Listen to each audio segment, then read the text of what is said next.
Olá, meus queridos irmãos e irmãs da paróquia de Santo Antônio, do Alto da Serra.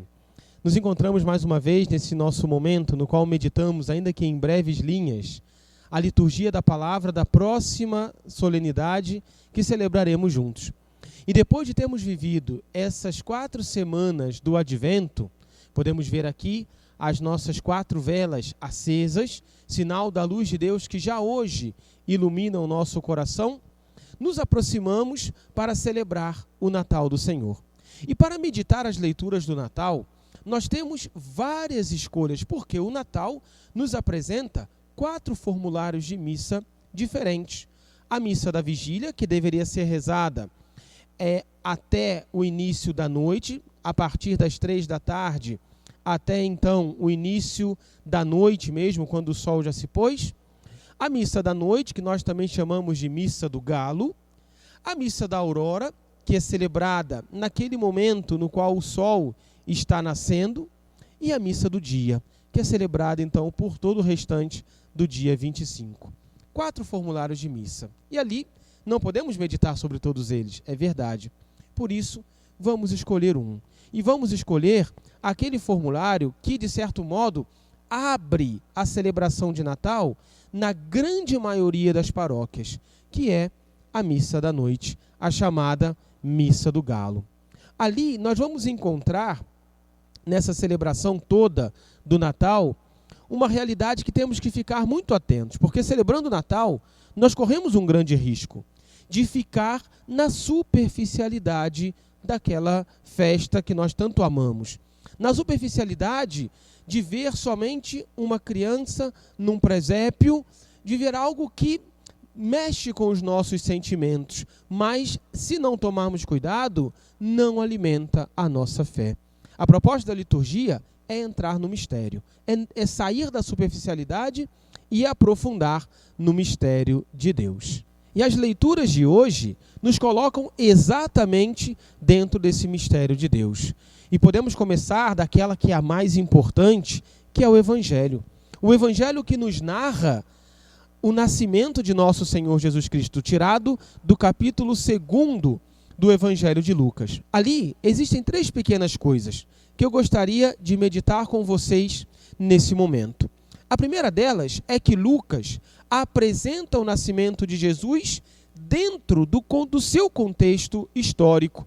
Ele vai apresentar lá a questão de César Augusto, do recenseamento, de José que vai até Belém para cumprir a ordem do então imperador romano. Lucas novamente enquadra a vida de Jesus no período histórico. Nós vimos isso no Advento, quando ele apresentava a vinda de João Batista dentro daquele fator dos imperadores, quando Herodes, quando Anás, quando Caifás estavam ali na sua plena atividade.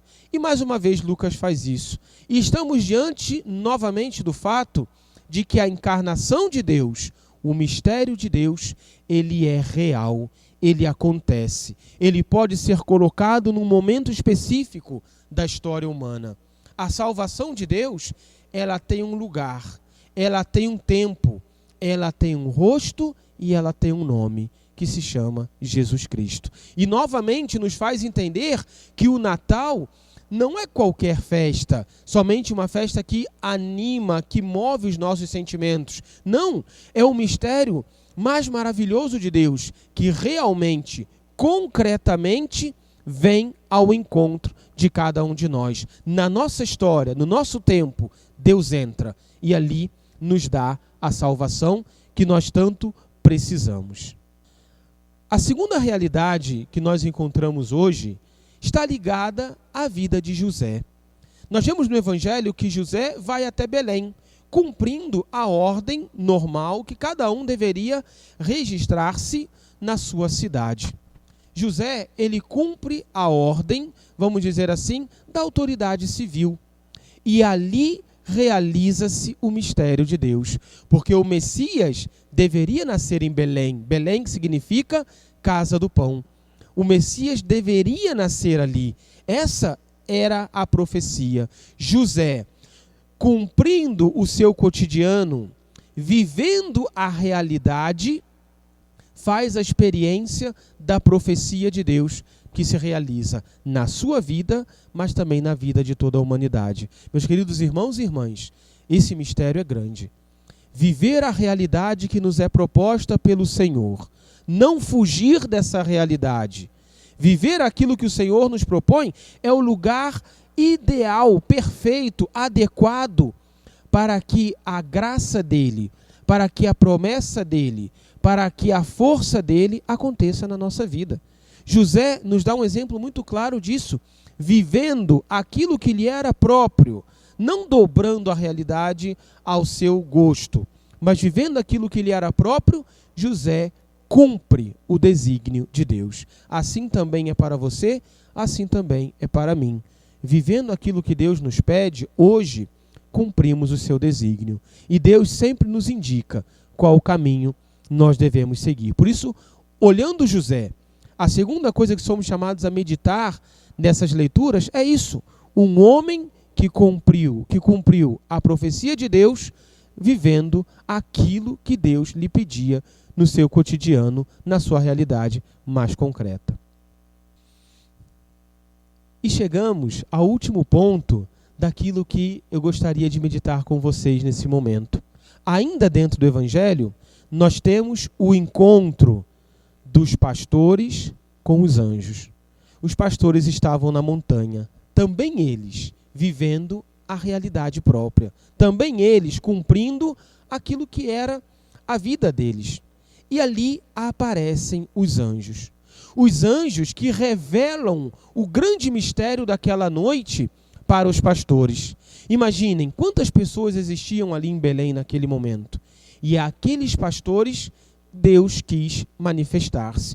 Aqueles homens de coração simples, Deus quis vir ao encontro. Também eles são imagem para nós. Imagem daqueles que são chamados, novamente, a não ficar na superficialidade dentro dessa festa, mas a entrar no mistério. A entrar no mistério daquilo que Deus deseja realizar. Os anjos comunicam a eles a profecia que se realiza, o menino que nasce, a salvação de Israel que acontece para aquele povo. Como nós vamos encontrar também na primeira leitura, a salvação de Israel é o nascimento daquele menino. Porém, mais do que isso, os anjos dão aos pastores um sinal. Encontrareis um menino envolto em faixas, deitado na manjedoura. Um sinal muito simples, é verdade. Um sinal, podemos dizer até mesmo, fraco, diante de tantos sinais que os anjos poderiam dar. Estavam falando do Messias. Poderiam dizer que encontrariam grandes pessoas em torno daquele menino, que encontrariam várias coisas. Mas não. Encontram aquele menino deitado na manjedoura. Um sinal simples, um sinal fraco, humanamente falando. Mas era o sinal necessário para Deus. Era o sinal necessário que Deus tinha para aqueles homens. Por isso, meus irmãos e irmãs, nesse tempo do Natal, deixemos também Deus falar conosco pelos seus sinais. Deixemos Deus manifestar-se até nós pelos seus sinais. E ali nós vamos encontrá-lo. E ali nós vamos vir até Ele, porque Ele já vem ao nosso encontro. Por isso desejo a todos vocês que possamos viver juntos essa bela experiência do Natal do Senhor. Que não seja mais um Natal no meio de tantos, mas seja um Natal específico. Um Natal no qual a graça de Deus vai entrar mais ainda na nossa vida, no qual vamos abrir mais ainda o coração, porque Ele vem. Vem em sinais fracos, mas Ele é a força. Ele é a verdadeira força que nós precisamos. Por isso, que Deus abençoe a todos vocês e que juntos possamos viver essa alegria do Natal do Senhor. Em nome do Pai, e do Filho, e do Espírito Santo. Amém.